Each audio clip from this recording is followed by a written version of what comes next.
Bien. Bon, bonjour à tous. On va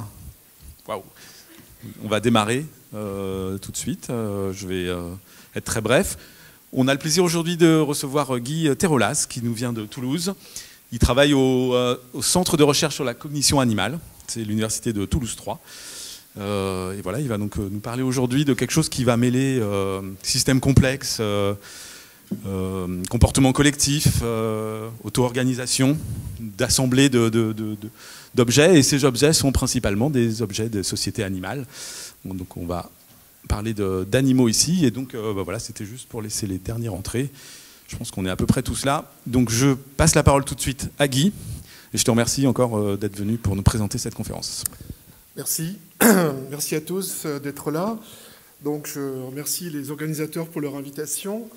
Je précise tout de suite, je ne suis pas physicien, mais éthologue. Donc je m'intéresse, comme Arnaud l'a précisé, au comportement animal et plus spécifiquement donc, au comportement collectif dans les sociétés animales et aussi les groupes humains. Et donc pour étudier ces phénomènes, je collabore depuis maintenant une bonne vingtaine d'années avec des physiciens, et notamment avec Hugues Châté, qui travaille au CEA à Saclay, et surtout au Clémency, du laboratoire de physique théorique à Toulouse. Et donc aujourd'hui, je vais vous parler des phénomènes d'intelligence collective qu'on observe par exemple chez les insectes sociaux, mais également chez tout un ensemble d'espèces, comme les poissons, les oiseaux qui vivent en groupe. Et j'aborderai donc plus spécifiquement la question des mécanismes qui permettent à ces groupes d'individus de traiter collectivement de l'information et de coordonner leurs actions pour résoudre tout un ensemble de problèmes souvent assez complexes auxquels les individus qui composent ces sociétés sont confrontés quotidiennement, des individus qui aussi parfois n'ont tout simplement pas les capacités cognitives pour résoudre tous ces problèmes à leur échelle. Donc d'où l'expression d'intelligence collective, puisque vous verrez donc cette intelligence finalement elle émerge des interactions entre les individus.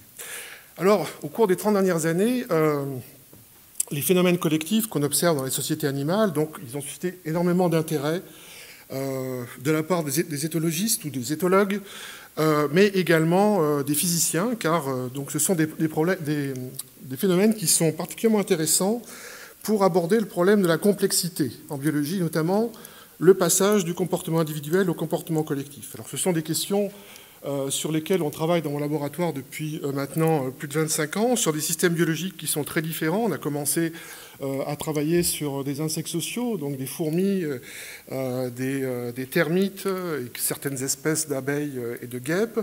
Et on a progressivement monté l'échelle phylogénétique en passant par les poissons, je vais vous parler un petit peu aujourd'hui, et on travaille pas mal aussi maintenant chez l'homme, donc phénomène collectif chez l'homme. Et donc pour ceux qui aimeraient en savoir un peu plus sur tous ces phénomènes, je vous renvoie à la lecture de ces deux ouvrages qui sont assez complémentaires dans leur contenu et qui traitent tous deux donc, de l'analyse et de la modélisation des comportements collectifs dans les sociétés animales. Alors vous êtes sans doute, je pense, très nombreux à avoir déjà pu observer ce type de phénomène, donc ces balais des tourneaux qui, à la tombée de la nuit, se rassemblent par milliers au-dessus de nos villes, et notamment dans le sud de l'Europe, pour trouver des sites de repos où ils vont passer la nuit. Alors c'est un spectacle qui est vraiment fascinant, et la question donc, qui nous vient presque naturellement à l'esprit, c'est de savoir comment ces milliers d'oiseaux parviennent à se déplacer de manière aussi coordonnée. Et vous voyez, on a l'impression qu'ils se comportent aussi comme une sorte de super-organisme. Et ce sont des phénomènes qui ont longtemps intrigué les ornithologues.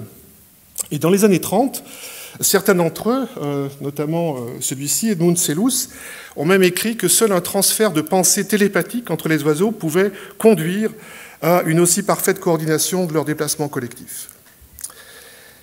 Alors, à une autre échelle, cette fois chez les insectes sociaux, vous savez, certaines espèces de termites et de fourmis construisent des nids d'une incroyable complexité, dont la taille peut atteindre plusieurs centaines de fois celle des individus qui les construisent.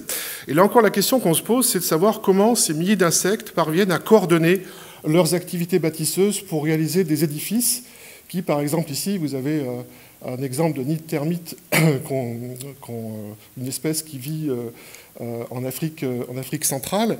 Et quand vous regardez ce nid de l'extérieur, vous avez vraiment l'impression d'avoir une petite poterie.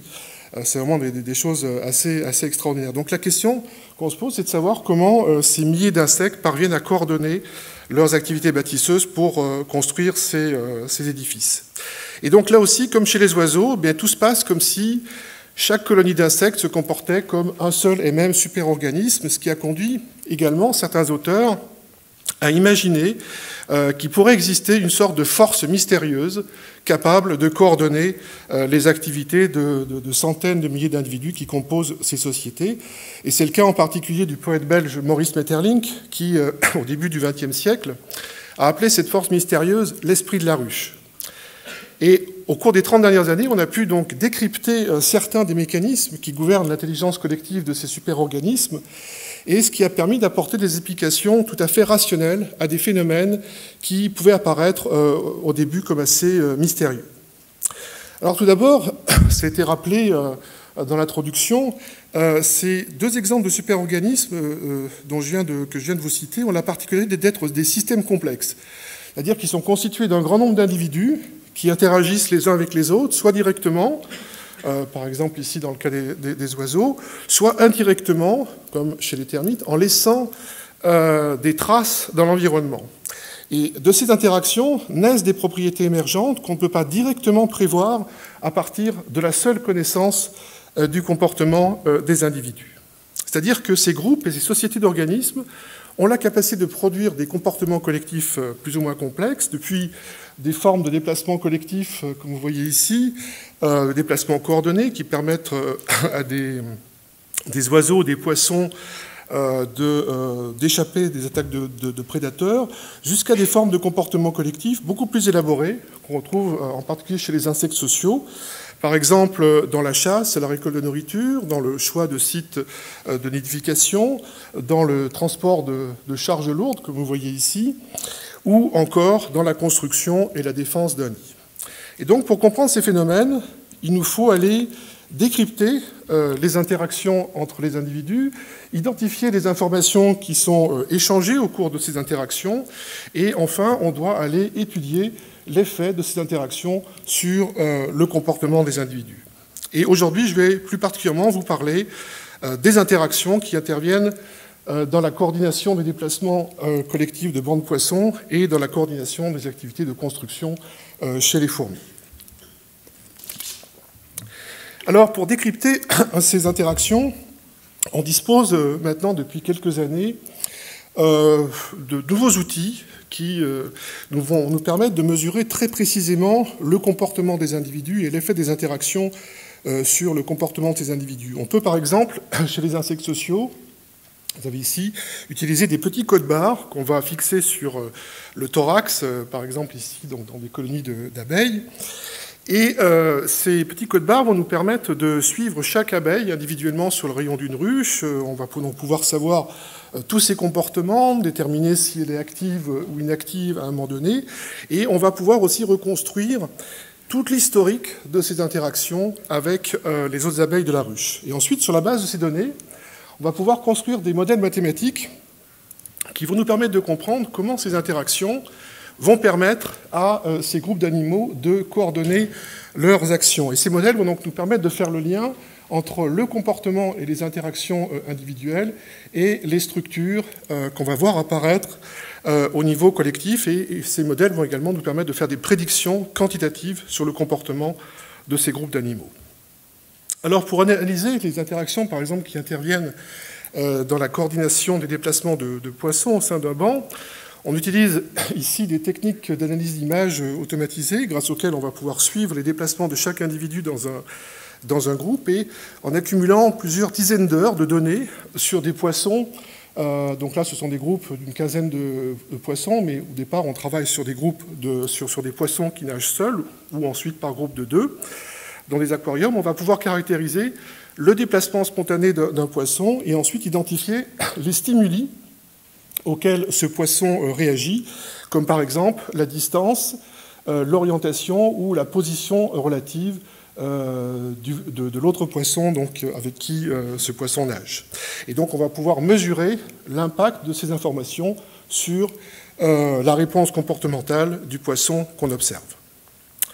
Alors, par exemple, chez cette petite espèce de poisson tropical, donc qu'on appelle le nez rouge, Hemigramus rhodostomus, qu'on a vraiment étudié en détail, et qui vit dans les cours d'eau du bassin inférieur de l'Amazone, on a pu mesurer et modéliser très précisément les interactions qui sont impliquées dans la coordination des nages, et également le choix d'une direction de déplacement. Et on a pu également mesurer les interactions de ces poissons avec des obstacles qui sont présents dans leur voisinage. De ça, je vais vous parler maintenant. Alors, c'est une espèce qui a une nage intermittente, qui se caractérise par une alternance de saccades natatoires au cours desquelles le poisson accélère et en même temps change la direction de son déplacement, et des phases de glisse. Et vous voyez, si on regarde l'évolution, la variation de la vitesse de nage avec le temps, vous voyez très clairement cette succession de courtes phases d'accélération et de phases de glisse un peu plus longues au cours desquelles la vitesse de nage diminue. Et ces petits événements là, que vous voyez ici, pendant lesquels le poisson change sa vitesse et également la direction de son déplacement, c'est ce qu'on appelle des kicks. Et en identifiant ces kicks, on va pouvoir analyser la trajectoire d'un poisson comme en fait le résultat d'une série de décisions comportementales discrètes dans le temps et dans l'espace. Et on va pouvoir ensuite décrire la trajectoire comme une succession de segments et de changements d'angle entre ces segments. Et on va également pouvoir utiliser les endroits au niveau desquels le poisson a effectué un kick pour identifier avec précision tous les stimuli potentiels qui sont présents dans son voisinage et qui ont suscité sa réponse comportementale. Donc lorsque un poisson nage tout seul et loin de la paroi de l'aquarium, eh bien, vous pouvez voir que la distribution des changements d'angle entre deux kicks successifs est une gaussienne assez étroite avec un pic centré sur 0. Ce qui fait que cette distribution induit une sorte d'inertie directionnelle dans le mouvement des poissons. On retrouve en fait la même distribution dans des expériences réalisées dans des arènes de taille différentes. Donc, ce que ce graphique vous montre, c'est qu'en fait, la taille de l'espace dans lequel évolue le poisson n'a pas d'effet sur son comportement spontané. Et vous voyez ici la durée moyenne qui s'écoule entre deux kicks successifs est de l'ordre d'une demi-seconde, à la fois quand les poissons nagent tout seuls ou en groupe de deux, et la longueur moyenne qui est parcourue entre deux kicks, vous voyez ici, est de l'ordre de 70 mm, ce qui correspond à peu près à 2 longueurs de corps d'un poisson. Alors maintenant, quand un poisson se trouve à proximité de la paroi, en raison des contraintes de symétrie qui existent dans l'enceinte circulaire, en fait, sa réaction ne peut dépendre essentiellement que de sa distance par rapport au bord et de l'angle θW entre sa direction angulaire et la normale à la paroi. En fait, ces deux effets sont étroitement liés. On a donc besoin d'une procédure particulière pour les désintriquer et reconstruire indépendamment leurs effets sur le comportement des poissons. Et l'hypothèse clé de la procédure qu'on utilise pour désintriquer ces deux effets consiste à supposer eh bien, qu'on peut séparer l'effet de ces deux variables sur le comportement du poisson quand il interagit avec le bord et que le changement de direction donc, de ce poisson résulte du produit des contributions de ces deux variables. Et à partir de données expérimentales, on va pouvoir reconstruire la forme particulière de ces deux fonctions. Donc pour ceux que ça intéresse, donc, en fait, je vais passer les détails techniques de la procédure. Donc je vous renvoie à cet article qui va bientôt paraître. Alors je présente directement le résultat en fait, de la reconstruction de ces fonctions d'interaction. Donc sur cette courbe de gauche, en fait, vous avez en fait, la réaction d'évitement du poisson à la présence du mur en fonction de sa distance au mur. Et là encore, les points de différentes couleurs correspondent aux mesures qu'on a réalisées dans 3 arènes différentes. Et ce que vous voyez, c'est que la force de répulsion qui est exercée par le bord de l'arène sur le poisson diminue au fur et à mesure que le poisson s'éloigne de l'arène, avec une portée de l'ordre d'environ 2 à 3 longueurs de corps. Et on voit que l'intensité de cette force, en fait, ne dépend pas de la taille de l'arène.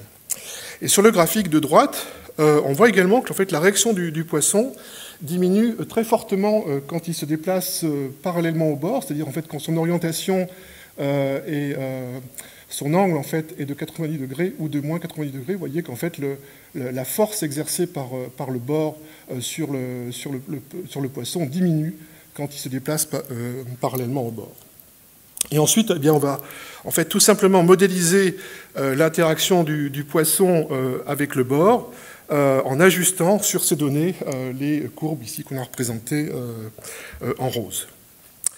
Donc, pour modéliser la dynamique de nage intermittente et les interactions donc, du poisson avec le bord, on va d'abord considérer que chaque poisson sélectionne au hasard tout d'abord une vitesse initiale et une durée de déplacement à partir des distributions expérimentales.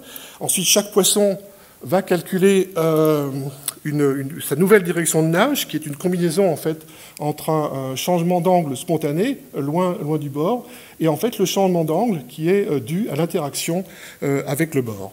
Ensuite, le poisson se déplace sur une certaine distance L, qu'on calcule à partir de sa vitesse initiale et de la durée de déplacement. Et si la nouvelle position du poisson se situe à l'intérieur de l'arène, eh bien on accepte le mouvement, sinon le poisson sélectionne une nouvelle vitesse initiale, une nouvelle durée de déplacement et également une nouvelle valeur de changement d'angle spontané. Alors quand on simule ce modèle, eh bien, vous voyez, on trouve un très bon accord, à la fois quantitatif et qualitatif, avec les données expérimentales. Quand on regarde notamment la distribution spatiale des poissons dans l'arène, vous avez ici les expériences et là ce sont les simulations.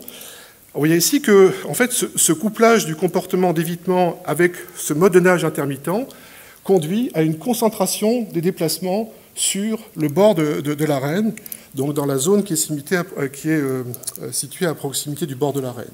Et en fait, c'est le même genre de phénomène qu'on observe également dans les bactéries qui ont aussi un déplacement de type run and tumble.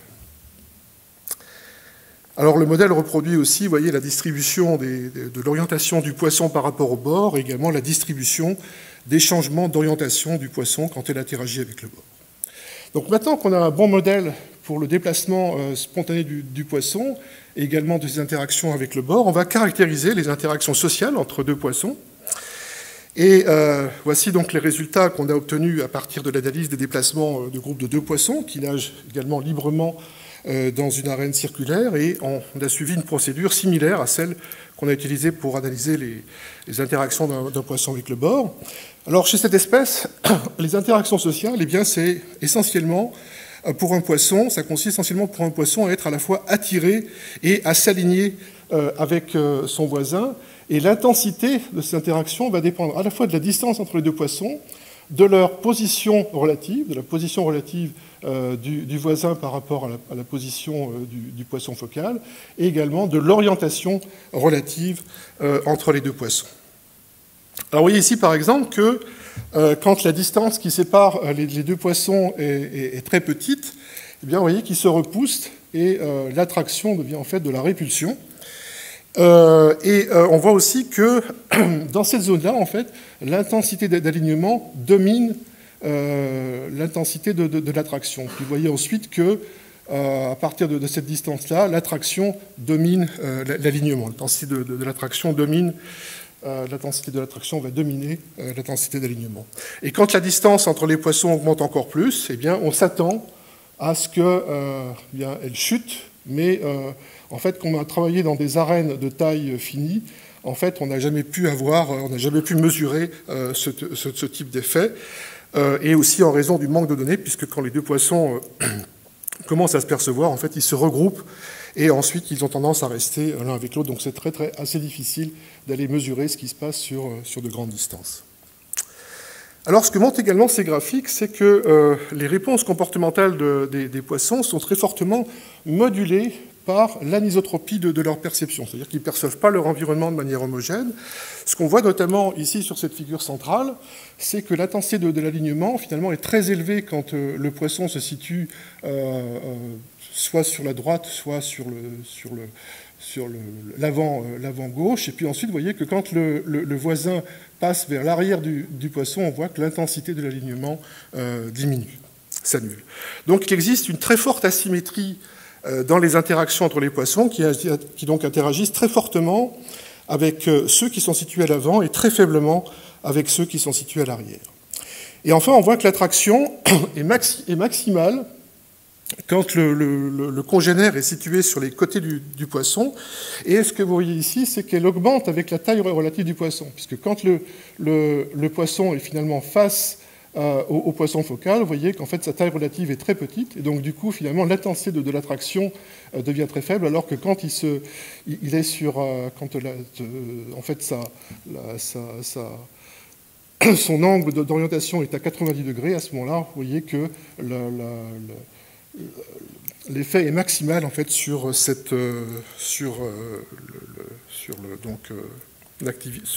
l'interaction d'attraction, pardon.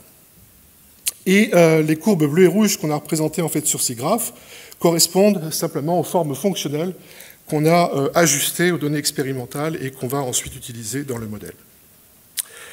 Donc on va ajouter ces deux nouvelles contributions qui résultent des interactions d'alignement et d'attraction entre les poissons au modèle de base du nage intermittent, de sorte en fait que le changement d'angle total d'un poisson, quand il y a un autre congénère dans l'aquarium, résulte à la fois de ces fluctuations de direction spontanée, de l'interaction avec le bord, ici, et de l'interaction d'alignement et d'attraction qui résultent des interactions sociales. Alors, quand on compare les expériences et les simulations du modèle, eh bien, vous voyez qu'il existe là encore un très bon accord entre les deux, si on regarde notamment la distribution des distances entre les poissons, et également la distribution des positions des poissons par rapport au bord de l'arène.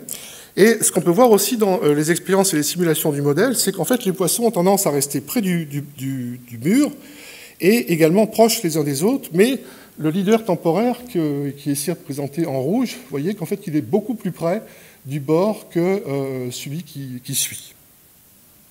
Donc ce très bon accord quantitatif qui existe entre les simulations du modèle et les résultats expérimentaux montre que la coordination des nages chez cette espèce résulte bien d'une combinaison des interactions qu'on a identifiées expérimentalement. Alors, la question qu'on se pose ensuite, c'est de savoir comment ces poissons intègrent les informations sur les comportements de leurs congénères quand ils nagent en groupe. En effet, dans ces conditions, chaque poisson peut potentiellement interagir avec plusieurs autres individus, et donc il va falloir identifier lesquels de ses voisins un poisson, un individu avec lequel un individu interagit. Est-ce que, par exemple, il interagit toujours avec le poisson qui est le plus proche, ou avec les poissons qui sont les plus proches de lui, et si oui, avec combien de ses voisins. Alors, dans les modèles les plus connus de mouvements collectifs, en fait, on considère que le comportement d'un individu est influencé soit par tous les voisins qui se situent à une certaine distance autour de lui, c'est notamment le cas du modèle d'Aoki-Cousine, vous a présenté ici, et également du modèle de Vicek, où chaque individu du groupe en fait, aligne sa direction de déplacement avec la direction moyenne de tous les individus qui se trouvent dans un certain voisinage autour de lui, et il y a également un certain niveau de bruit qui va déterminer les différentes phases de déplacement collectif qu'on va voir apparaître dans ces systèmes. Et dans d'autres modèles qui sont maintenant plus directement reliés avec les données expérimentales, on considère que les interactions entre les individus sont topologiques, en fait que le mouvement de chaque individu dans le groupe n'est influencé que par un petit nombre de voisins, comme par exemple ici, les voisins qui se situent sur la première couche de Voronoi. Donc, lorsqu'il y a plus de 2 poissons dans l'aquarium, on doit combiner les interactions par paire, et il est assez naturel de supposer en fait que le changement de direction de déplacement d'un poisson résulte de la somme des contributions avec ces n-1 voisins. Donc la combinaison des interactions dépend de 2 facteurs, le nombre K de voisins qu'on va considérer, et ensuite la stratégie pour sélectionner ces voisins. Et donc pour mieux comprendre comment les poissons combinent les interactions avec leurs voisins quand ils se déplacent en banc, on a analysé la dynamique de mouvements collectifs dans des petits groupes de 5 poissons qui se déplacent librement dans une arène circulaire. Et puis on a étudié, avec le modèle, différentes stratégies pour choisir les voisins et combiner les interactions par paire. Et ensuite on a analysé en fait, l'impact de ces différentes stratégies sur les caractéristiques des mouvements collectifs, et on a comparé les résultats qu'on a observés dans le modèle avec ce qu'on observait dans les expériences. Et on a principalement exploré 3 stratégies différentes d'interaction entre les individus et leurs voisins. La première stratégie est basée sur la distance aux plus proches voisins, de sorte en fait que chaque individu dans le groupe n'interagit qu'avec ses K plus proches voisins, K variant de 1 à 3. Ensuite, la deuxième stratégie est une stratégie d'interaction aléatoire, où les K voisins sont sélectionnés au hasard parmi les autres individus. Et la troisième stratégie, qui en fait va s'avérer la plus intéressante, c'est celle qui est basée sur l'influence, où en fait chaque poisson sélectionne les K voisins qui exercent la plus grande influence sur lui. Et en fait, on définit l'influence d'un voisin sur un poisson comme l'intensité de la contribution de ce voisin à la variation de direction instantanée du poisson. Et on peut directement en fait calculer cette influence à chaque kick à partir de l'expression analytique des fonctions d'interaction par paire qu'on a dérivées des expériences dans les groupes de deux poissons. Donc à chaque instant, on est capable de dire, en fait, de mesurer l'influence de chacun de ces poissons. Et on a également testé une condition dans laquelle il n'y avait aucune interaction sociale entre les poissons. Alors ensuite, pour quantifier les comportements collectifs, on a utilisé différentes mesures. Je vais vous en présenter simplement 3. Tout d'abord, la cohésion du groupe, qui est en fait la distance moyenne des poissons au barycentre du groupe. Ensuite, nous avons la polarisation du groupe, qui est une mesure de l'alignement entre les poissons. Et enfin, la distance moyenne entre le barycentre du groupe et le bord de l'arène. Et ce que montrent les résultats des simulations, c'est que, en fait, lorsque les individus interagissent avec un nombre minimal de leurs voisins, à savoir 2 voisins, eh bien, le modèle est capable de reproduire quantitativement les principales caractéristiques des déplacements collectifs qu'on observe dans les expériences. Alors, sur ces graphiques, les données expérimentales sont figurées en rouge, et puis ensuite, on a représenté en bleu, en fait, les résultats des simulations. Donc, quand les poissons interagissent avec un seul voisin, on voit que ça conduit immédiatement à la formation de groupes. Mais ce qu'on voit aussi, c'est que quelle que soit la stratégie qu'on utilise, le plus proche voisin, le voisin choisi au hasard ou le voisin le plus influent, en fait, la cohésion et la polarisation restent assez faibles, ce qui suggère que les poissons se retrouvent souvent à se déplacer seuls. Ensuite, quand les poissons utilisent un peu plus d'informations sur leur environnement et qu'ils interagissent avec deux de leurs voisins, ce qu'on voit, c'est que toutes les stratégies d'interaction conduisent à des comportements collectifs qui sont qualitativement similaires avec ceux observés dans les expériences. Mais lorsque les poissons interagissent avec leurs 2 voisins les plus influents, au lieu des plus proches, vous voyez que la cohésion des poissons est plus forte. Également, les groupes sont également beaucoup plus polarisés. Et puis, enfin, quand les poissons collectent encore plus d'informations et qu'ils prêtent maintenant attention à 3 de leurs voisins, vous voyez que ça n'améliore pas grand-chose par rapport à l'accord entre les expériences et le modèle. Si les voisins sont choisis en fonction de leur influence, par contre, les groupes deviennent un peu plus cohésifs et polarisés quand les poissons interagissent avec 3 voisins les plus proches. Donc, les résultats des simulations indiquent clairement qu'il est possible de reproduire avec le modèle des comportements collectifs similaires à ceux observés dans les expériences, à condition que les poissons interagissent avec au moins 2 de leurs voisins, et on n'obtient aucune amélioration significative des résultats quand les poissons interagissent avec un 3e voisin. Alors maintenant, qu'est-ce qui se passe si les poissons ne sont plus confinés dans une arène? Alors c'est une condition qui est assez intéressante, notamment pour étudier l'impact du confinement des poissons sur la cohésion et la polarisation du groupe. Alors, vous voyez ici les résultats de simulation qu'on a obtenus dans des groupes de 5 poissons qui évoluent dans un espace sans bord. Et quand les poissons interagissent avec leurs voisins, simplement leur voisin le plus influent ou les 2 voisins les plus influents. Alors ce qui est intéressant, c'est que vous voyez que le groupe reste cohésif et également très polarisé, malgré le fait que l'enceinte de confinement n'est plus présente. Et quand on regarde ce qui se passe également sur une période de temps relativement importante, là, sur 3 heures, eh bien, vous voyez que la cohésion du groupe se maintient, même quand les poissons interagissent uniquement avec leur voisin le plus influent. Alors maintenant, quand les poissons n'interagissent qu'avec leur premier voisin le plus proche, eh bien, on voit par contre que le groupe se désintègre très rapidement et la distance moyenne des poissons au barycentre du groupe augmente également linéairement avec le temps. Et quand les poissons interagissent avec un nombre croissant de voisins, les plus proches, vous voyez que les groupes deviennent beaucoup plus compacts. Et ce que ces résultats en fait suggèrent, c'est que la cohésion du groupe dans les expériences n'est pas simplement due au confinement, mais qu'elle résulte principalement de la meilleure qualité des informations qui sont fournies par les voisins les plus influents par rapport à celles qui sont fournies par les voisins les plus proches.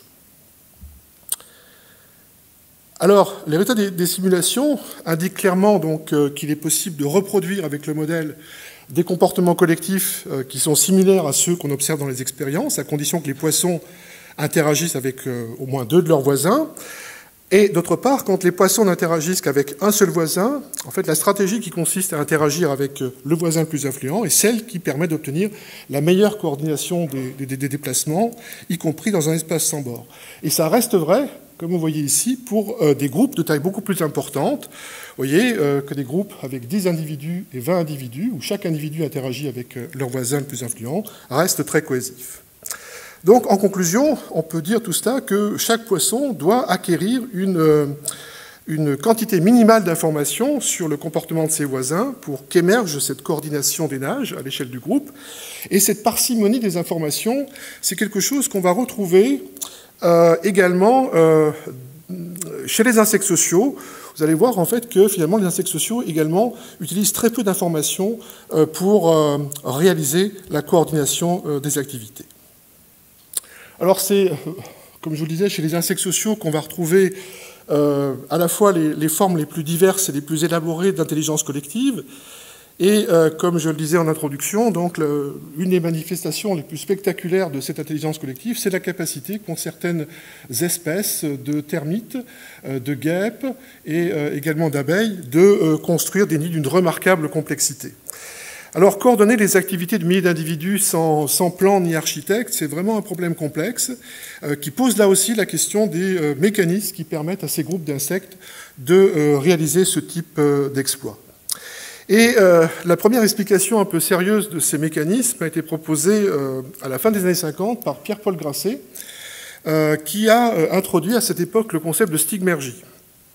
Alors, Grasset a passé une bonne partie de sa vie à étudier la construction du nid chez les termites, et il a découvert que les insectes ne contrôlaient pas directement leur activité bâtisseuse, mais que leur comportement était en fait guidé par le résultat, par le produit de leur activité antérieure. C'est-à-dire qu'en fait, les insectes coordonnent leurs activités au moyen d'interactions indirectes, donc des traces qu'ils laissent dans leur environnement.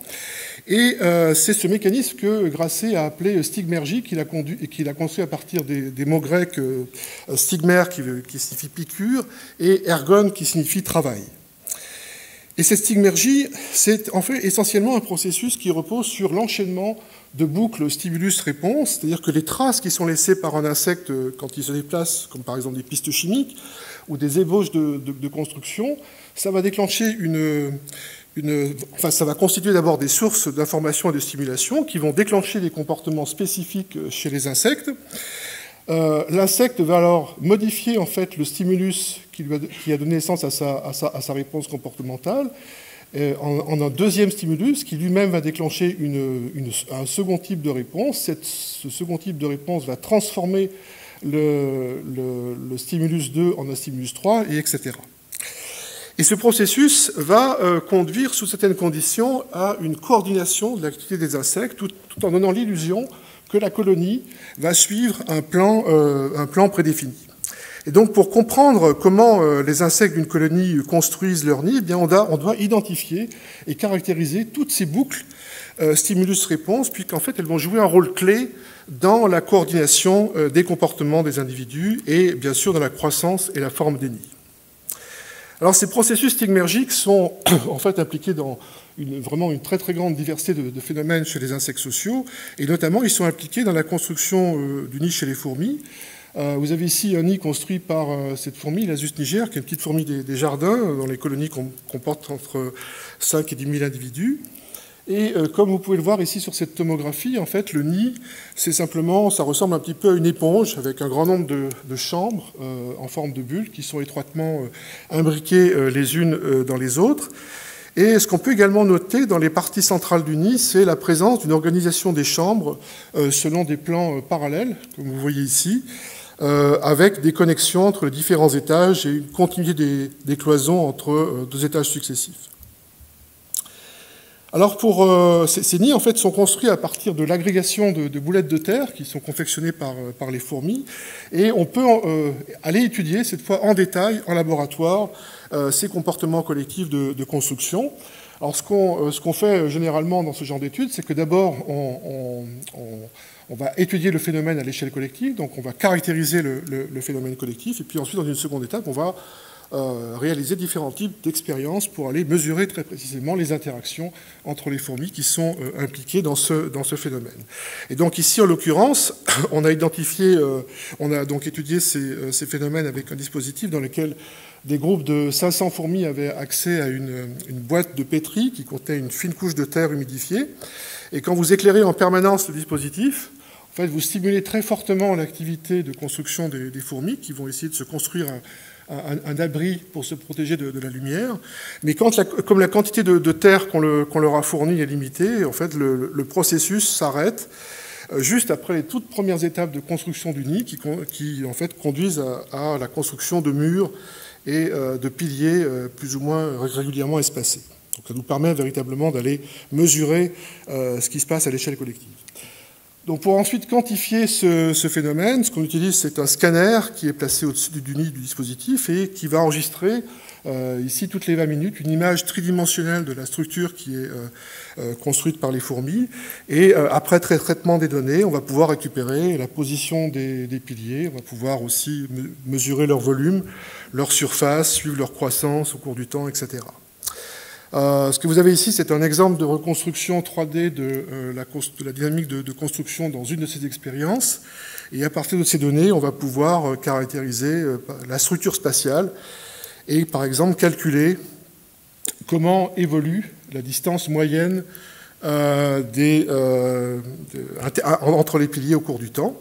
Donc en fait, pour chaque pilier, on détermine par triangulation quels est son plus proche voisin, et on calcule ensuite la distance entre les deux piliers. Et ce qu'on observe dans les expériences, toutes réalisées dans les mêmes conditions, c'est que cette distance moyenne converge, la distance moyenne interpilier converge vers une valeur d'environ 10 mm, ce qui semble indiquer qu'il existe une distance caractéristique, une longueur d'onde caractéristique entre les piliers. Donc vous voyez ici, on a un bel exemple d'une structure spatiale régulière à grande échelle qui résulte de l'activité des fourmis. Et ce qu'on a donc ensuite cherché à comprendre, ce sont les mécanismes qui sont impliqués dans la formation de cette structure spatiale en allant étudier ce qui se passe très précisément à l'échelle individuelle.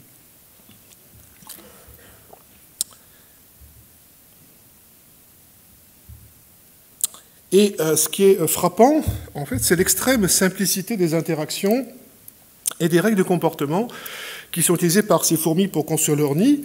Ces règles sont essentiellement au nombre de 3, et on a pu les caractériser, les quantifier très précisément. Tout d'abord, les fourmis prélèvent des boulettes de terre, et les imprègnent d'une phéromone qui va pouvoir être détectée par les fourmis, qui va aussi guider leurs actions. Ensuite, la deuxième règle, c'est déposer ces boulettes dans les zones riches en phéromones, où d'autres boulettes ont déjà été récemment déposées. Et vous voyez ici que la probabilité, en fait, pour une fourmi, qu'une fourmi dépose une boulette sur un tas augmente plus ou moins linéairement avec le nombre de boulettes déjà déposées. Donc la phéromone de construction stimule le dépôt, ce qui crée un feedback positif. Mais ce que vous voyez aussi, c'est que dans le même temps, cette phéromone va inhiber le comportement de prise de boulettes de terre. Et donc vous voyez que plus la zone détectée par une fourmi est riche en phéromones, eh bien plus le nombre de boulettes récemment déposées dans cette zone est important, et plus la probabilité que la fourmi vienne prélever une boulette est faible. Et enfin, quand les piliers qui résultent de l'amoncellement de ces boulettes atteignent une hauteur qui correspond approximativement à la longueur moyenne du corps d'une fourmi, la troisième règle consiste à cesser de construire en hauteur et à commencer à déposer des boulettes latéralement, ce qui conduit à la formation de chapiteaux. C'est en fait l'ébauche de la construction d'un toit. Et donc les fourmis utilisent à ce moment-là leur corps comme une sorte de gabarit pour déterminer la hauteur à partir de laquelle elles vont commencer à déposer des boulettes latéralement sur les piliers et les murs qu'elles rencontrent. Alors, ces trois règles de comportement, les interactions qu'ont les fourmis avec les structures qu'elles construisent, vont leur permettre de coordonner leurs actions sans qu'elles aient besoin d'échanger directement de l'information. C'est donc là encore, à travers les traces de leurs actions, donc, les fourmis coordonnent la construction de leur nid. Alors ensuite, pour essayer de comprendre le lien qui existe entre ces règles de comportement à l'échelle individuelle et les structures résultantes, on a construit un modèle dans lequel on a représenté explicitement les fourmis et les boulettes de terre qu'elles utilisent pour construire leur nid. Donc dans le modèle, les fourmis se déplacent dans un espace tridimensionnel discret et leurs mouvements sont contraints par les structures qu'elles construisent, c'est-à-dire qu'elles restent toujours en contact avec la surface de l'architecture. Donc chacun de ces petits cubes que vous voyez ici correspond à une boulette de terre, et dans le modèle, les fourmis n'ont qu'une perception très locale de leur environnement. Elles ne peuvent percevoir que les 26 cellules qui entourent la position qu'elles occupent à un instant donné. Et on fait également l'hypothèse dans le modèle que les fourmis sont capables d'aller estimer la fraction de matériel de construction qui est contenu dans ce voisinage. Et d'autre part, donc, comme l'expérience nous l'a montré, toutes les fois qu'une fourmi prélève une boulette de terre, elle ajoute un signal chimique, une phéromone au matériel de construction. Et cette phéromone a une certaine durée de vie, donc elle disparaît par évaporation au cours du temps. Donc à chaque pas de temps, il y a une fraction de la quantité totale de phéromones qui est contenue dans le matériel, dans les boulettes qui disparaît. Et ensuite, en fonction de l'organisation locale du matériel de construction qui est présent autour de la fourmi, et selon qu'elle transporte une boulette ou au contraire qu'elle est vide, elle va pouvoir déposer une boulette ou au contraire en extraire une nouvelle. Alors qu'est-ce qu'on obtient maintenant quand on simule le modèle avec ces trois règles? Vous avez ici un zoom sur une simulation du modèle quand la durée de vie de la phéromone est supérieure à 10 minutes, ça c'est important. Les fourmis, ce sont ces petits cubes rouges donc, qui se déplacent aléatoirement, qui prélèvent des boulettes sur le sol, et ensuite, par hasard, qui les déposent spontanément, et quand la quantité de boulettes à un endroit est suffisamment élevée, en fait, ces boulettes deviennent des germes, à partir desquels les fourmis entassent d'autres boulettes, construisent des piliers, puis ensuite, quand la taille des piliers est suffisamment grande, elles commencent à construire des extensions latérales, et enfin, on obtient donc, vous voyez, ces structures massives et globulaires qui ressemblent un petit peu à des chapiteaux sur des colonnes de temples grecs. Et quand deux chapiteaux sont suffisamment proches, eh bien, ils peuvent fusionner, ce qui donne naissance à un passage voûté et progressivement à une chambre. Alors si on regarde maintenant à l'échelle d'un pilier, d'un peu plus près, on voit clairement que la densité de phéromones, à un moment donné, n'est pas uniforme. En fait, simplement parce que toutes les boulettes ne sont pas assemblées au même moment, ce qui crée ce qu'on appelle un paysage topochimique.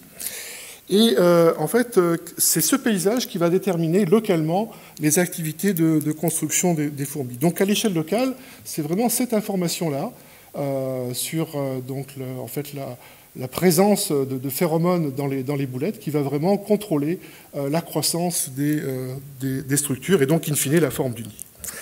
Alors ensuite, on peut comparer la forme des structures produites dans le modèle et celles obtenues dans les expériences dans les mêmes conditions et vérifier ainsi en fait que les interactions et les comportements qu'on a implémentés dans le modèle reproduisent quantitativement et qualitativement les dynamiques de construction qui sont construites et les structures qui sont construites par les fourmis. Et en particulier, quand on regarde l'évolution du nombre de piliers construits au cours du temps par les fourmis, et également la distance moyenne entre deux piliers, vous voyez que le modèle reproduit très fidèlement, le modèle en rouge reproduit très fidèlement le type de dynamique qu'on observe dans les expériences. Et ce que le modèle nous a également permis de mettre en évidence, c'est le rôle de la phéromone qui est ajouté par les fourmis au matériel de construction dans l'adaptation de la forme du nid en fonction des conditions environnementales. Alors, selon les conditions climatiques, en fait, la phéromone va se dégrader plus ou moins rapidement, ce qui conduit en fait les fourmis à construire moins de piliers dans un environnement sec, et les chambres sont beaucoup plus grandes, et les fourmis peuvent s'y agréger en grand nombre pour conserver en fait, le peu d'humidité disponible. Et à l'inverse, dans un environnement humide, vous voyez qu'elles construisent beaucoup plus de piliers et les chambres sont beaucoup plus petites. Et ce que vous voyez, c'est que finalement, la simple modulation de la durée de vie de la phéromone par l'environnement va permettre d'adapter la forme du nid sans que les fourmis aient besoin de changer pour cela leurs règles de construction. Et donc, d'un point de vue fonctionnel, on voit qu'en conservant les mêmes règles de construction à l'échelle individuelle, on va produire des structures très différentes, simplement en changeant le taux d'évaporation de la phéromone. Donc on voit que ces processus d'auto-organisation permettent à une colonie de produire des structures dont la forme va changer en fonction de l'environnement. Donc ces processus permettent une très grande économie de codage, des mécanismes comportementaux qui, à l'échelle individuelle, doivent être implémentés pour permettre aux insectes de coordonner leurs activités, et en l'occurrence ici construire des nids collectivement. Vous voyez finalement qu'on a, avec finalement assez peu d'informations, ce que je veux signaler également chez les poissons, vous voyez qu'on peut produire de la coordination et réaliser des structures qui, chez certaines espèces, peuvent être très complexes. Donc pour résumer, on peut retenir de tout cela qu'en fait, que cette capacité qu'ont certaines espèces animales vivant en groupe ou en société de coordonner les activités des individus qui les composent, vous voyez, repose sur la combinaison d'interactions directes ou indirectes entre les individus, dont on commence à entrevoir la logique générale, même si on est très loin d'avoir une cartographie complète des différentes familles d'interactions. C'est ce à quoi on cherche maintenant à étudier. En tout cas, on dispose des outils, des méthodes qui peuvent nous permettre d'aller décrypter ces interactions maintenant chez un très grand nombre d'espèces, y compris l'homme. Et par exemple, chez les insectes sociaux, on connaît aujourd'hui les interactions qui sont appliquées dans de très nombreux comportements collectifs. Il y a eu énormément de travaux qui ont été réalisés ces 20 dernières années. Et ce que ces travaux ont montré, c'est qu'un grand nombre de ces interactions conduisent à des processus d'auto-organisation, c'est-à-dire que les signaux qui sont échangés entre les insectes au cours de ces interactions permettent d'amplifier certaines informations à l'échelle d'une colonie et de conduire à des réponses collectives qui dépassent de loin les capacités propres à chaque individu. Et on a vu également que pour décrypter les interactions directes entre les individus d'un groupe, on pouvait utiliser une méthode basée sur la description quantitative du comportement des individus dans des groupes de tailles différentes, et ensuite construire et valider pas à pas un modèle quantitatif des interactions entre les individus, et donc mieux comprendre comment émerge la coordination au niveau d'un groupe et les propriétés des déplacements collectifs. Donc, je ne vous ai pas parlé de toutes les propriétés, mais ensuite on peut étudier bien sûr les modèles en fonction par exemple, en fonction de l'intensité des fonctions d'interaction, d'alignement et d'attraction, et on va voir toute une phénoménologie apparaître dans les modèles qui reproduisent les différentes formes de déplacement collectif qu'on voit chez les poissons. Et on peut appliquer, ce que je vous disais, en fait, le même type d'approche chez de très nombreuses espèces. Il y a pas mal de groupes qui commencent à travailler dans cette direction, notamment ici, par exemple, chez les moucherons. Bien sûr, chez les oiseaux, mais là, c'est beaucoup plus difficile, parce que chez les oiseaux, pour aller suivre individuellement chaque individu au sein d'une nuée, vous imaginez bien que c'est quand même quelque chose qui est relativement complexe. Donc, il y a des collègues, par exemple, à Rome, qui étudient ces phénomènes, et pour vous donner une idée, ils sont capables simplement de suivre, même sur des volets qui comprennent plusieurs milliers d'oiseaux, ils sont capables de suivre simplement durant une dizaine de secondes les déplacements de chaque individu. Donc on n'est pas dans des niveaux d'information dont on en a besoin pour aller utiliser le type d'approche qu'on a développé donc chez les poissons. Et donc dans le cas plus particulier des poissons, ce qu'on a vu, c'est que contrairement à la plupart des modèles phénoménologiques, type Vichek, type Aoki-Cousine, qui présupposent l'existence de zones discrètes autour d'un poisson et qui vont déterminer ses réactions aux autres poissons qui sont situés dans le voisinage, vous avez vu qu'il existait une combinaison continue d'attraction et d'alignement dont l'intensité dépend à la fois de la distance, de la position relative et de l'orientation relative entre les poissons. Et d'autre part, pour coordonner leur déplacement, on a vu aussi que les poissons filtraient les informations sur leur environnement en limitant leur attention sur un petit nombre de leurs voisins, les plus saillants, ce qui leur permet également au passage d'éviter une surcharge cognitive. Voilà, donc pour finir, je voudrais citer toutes les personnes qui ont été impliquées dans ces travaux, donc qui travaillent ou qui ont travaillé dans mon équipe à Toulouse, et également celle avec laquelle on a collaboré pour étudier ces comportements collectifs. Donc j'ai déjà cité Hugues Châté, Clément Cyr. Je citerai également Pascal Kuhn et Fabien Picaroun à l'école polytechnique de l'Université de Nantes. Voilà, et pour finir, et pour ceux que ça intéresse, je signale l'existence d'un serious game sur les comportements collectifs chez les termites, que vous pouvez télécharger gratuitement sur Internet, et en fait qui repose sur les travaux qu'on a réalisés sur les nids de termites. En fait, on a été impliqué dans la conception de ce jeu qui vous permet à la fois d'explorer un véritable nid de termites, parce qu'en fait, ce que vous voyez ici, c'est un scan 3D d'une termitière, et là-dedans, vous allez pouvoir découvrir la vie d'une colonie de termites. Et donc, pour tous ceux que ça intéresse, eh bien, vous pouvez vous connecter sur ce site web et avoir plus d'informations sur ce jeu. Voilà, je vous remercie.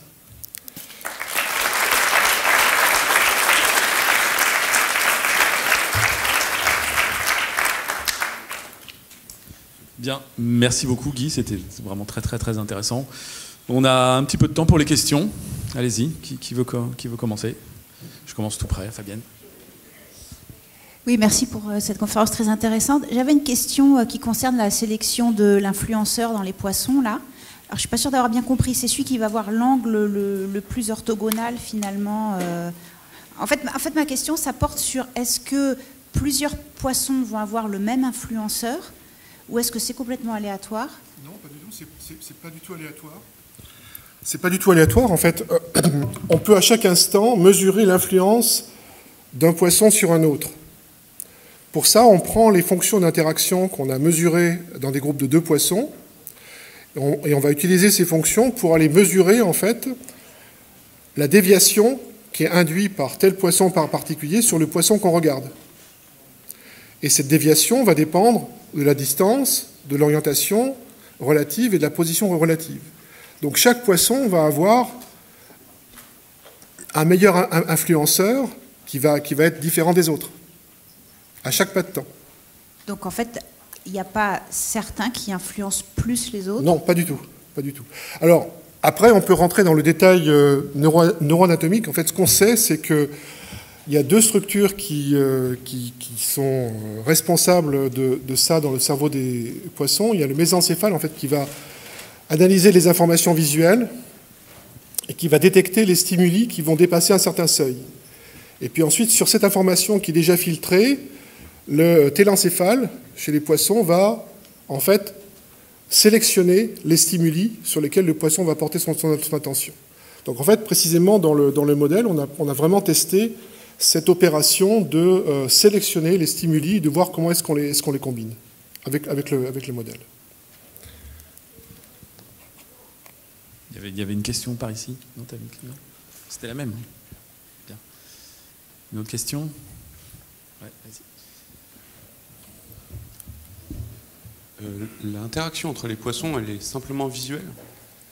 Alors, cette espèce, oui, principalement. En fait, chez les poissons, il y a deux types d'informations. Il y a une information qui est fournie par la ligne latérale, qui donne des informations de pression. Ce qu'on sait, c'est qu'en fait, elle interagit très peu à longue distance. À longue distance, c'est essentiellement les informations visuelles qui agissent. Et elle n'est pas nécessaire, en fait, pour pouvoir conduire à ces comportements de coordination des nages. Vous avez fait des expériences dans le noir, j'imagine? Non, on n'a pas fait des expériences dans le noir, mais il y a d'autres équipes qui ont simplement, qui ont endormi cette ligne latérale et qui ont étudié les conséquences de l'endormissement de cette information sur le poisson. Non, parce que quand on fait des expériences dans le noir, bon, ce qui se passe, c'est que les poissons, bien sûr, n'interagissent plus, donc on a une diffusion de l'ensemble des poissons dans l'arène. C'est ce qui se passe d'ailleurs dans les océans. Au crépuscule, en fait, les bancs de poissons se diluent, se diffusent, et puis dès l'aube, ils se réagrègent. On voit vraiment que l'information visuelle est très très importante pour constituer ces bancs de poissons. Oui, bonjour. Je voulais savoir s'il y a des effets spécifiques liés à la dimension ou à la symétrie. Par exemple, les poissons, il y a droite-gauche, mais pour les méduses, il n'y a pas de choses comme ça, ou si on se déplace à 2 dimensions ou à 3 dimensions. Alors sur les poissons, on n'a pas justement trouvé d'effet d'asymétrie, ce qui fait qu'en fait, on va pouvoir utiliser les données à la fois comme si on filmait par en bas et par en haut, puisqu'il n'y a pas de différence. Donc on multiplie par 2 le volume de données qu'on utilise dans les manips, donc c'est relativement... voilà, quoi, j'ai pas d'autres informations. Alors, bon, ce sont des tout petits poissons aussi, hein, 3 cm, donc j'imagine peut-être que sur des poissons beaucoup plus gros, on peut avoir des effets d'asymétrie. En tout cas, on n'en a pas vu chez ces espèces. Enfin, je pense à des animaux qui n'ont pas la symétrie droite-gauche, par exemple, comme les méduses. Et donc, la question, c'est ben, c'est justement, est-ce qu'il n'y aurait pas des comportements, des choses qui sont... Ben, l'effet d'asymétrie ici est très important, puisque sans asymétrie, par exemple, vous n'arriverez pas, à l'échelle collective, à avoir des moulins, la formation de moulins. La formation de moulins, donc ces comportements que vous voyez ici... Ah, passe. J'arrive plus à avoir le contrôle. Ah, ici. Voilà, ça, ce genre de choses, vous l'obtenez uniquement avec une asymétrie devant-derrière. Si les poissons interagissent avec tout le monde, enfin, qu'il n'y a pas d'asymétrie, vous êtes incapable d'avoir ce type de structure, typiquement.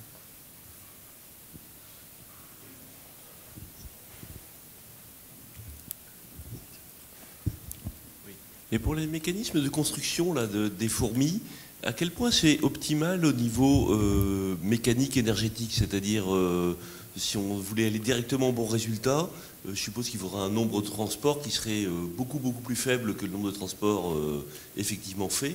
Donc est-ce qu'on ne perd pas finalement l'économie cognitive, on ne la perd pas en une grande dépense d'énergie pour faire des structures? Moi, je suis très prudent par rapport à tous ces problèmes d'optimisation. D'abord parce que ce sont des problèmes où il y a un grand nombre de variables qui interviennent, et optimiser un problème avec des milliers de variables, ça devient, enfin pour moi, c'est problématique. Ensuite, ce qu'il faut savoir, c'est que chez les fourmis, également on voit ça chez les termites, les structures ne sont pas figées au cours du temps. Elles sont construites et déconstruites en permanence. Et c'est grâce d'ailleurs à ces phénomènes de construction et de déconstruction qu'on arrive à construire, que les insectes arrivent à construire des structures très très élaborées. Je n'ai pas parlé de ça ici, mais par exemple, avec le modèle que je vous ai présenté, on voit émerger des hélices.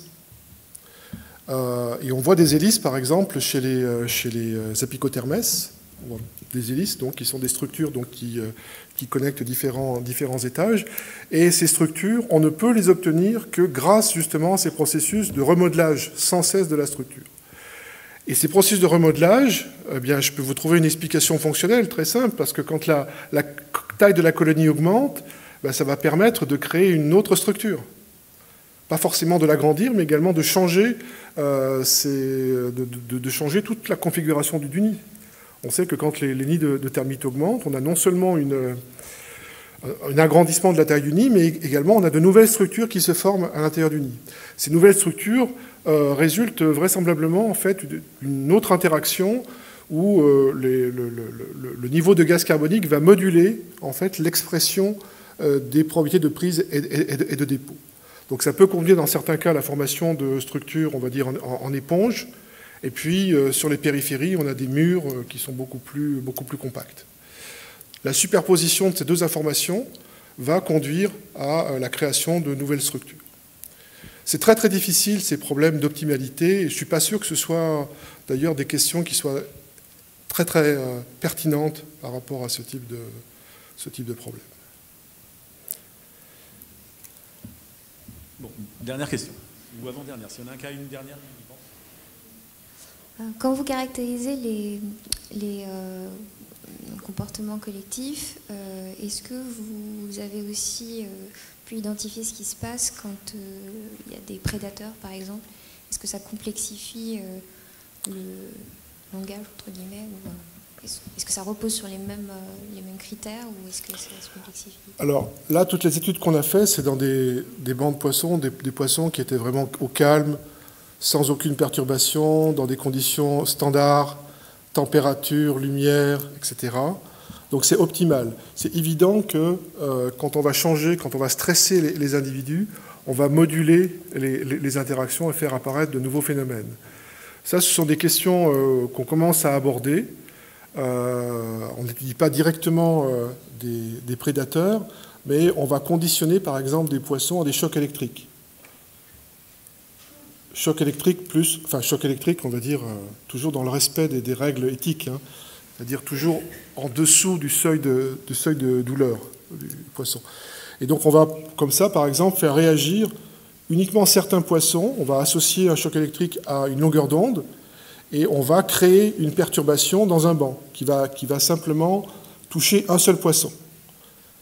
Et on va comme ça pouvoir étudier les perturbations de ces réactions, comment ces interactions vont être changées par rapport aux autres. Donc c'est des questions sur lesquelles on commence seulement à travailler, mais c'est sûr que les fonctions que je vous ai présentées vont sans doute être modulées en fonction du stress, et donc conduire à d'autres réactions collectives. La dernière question.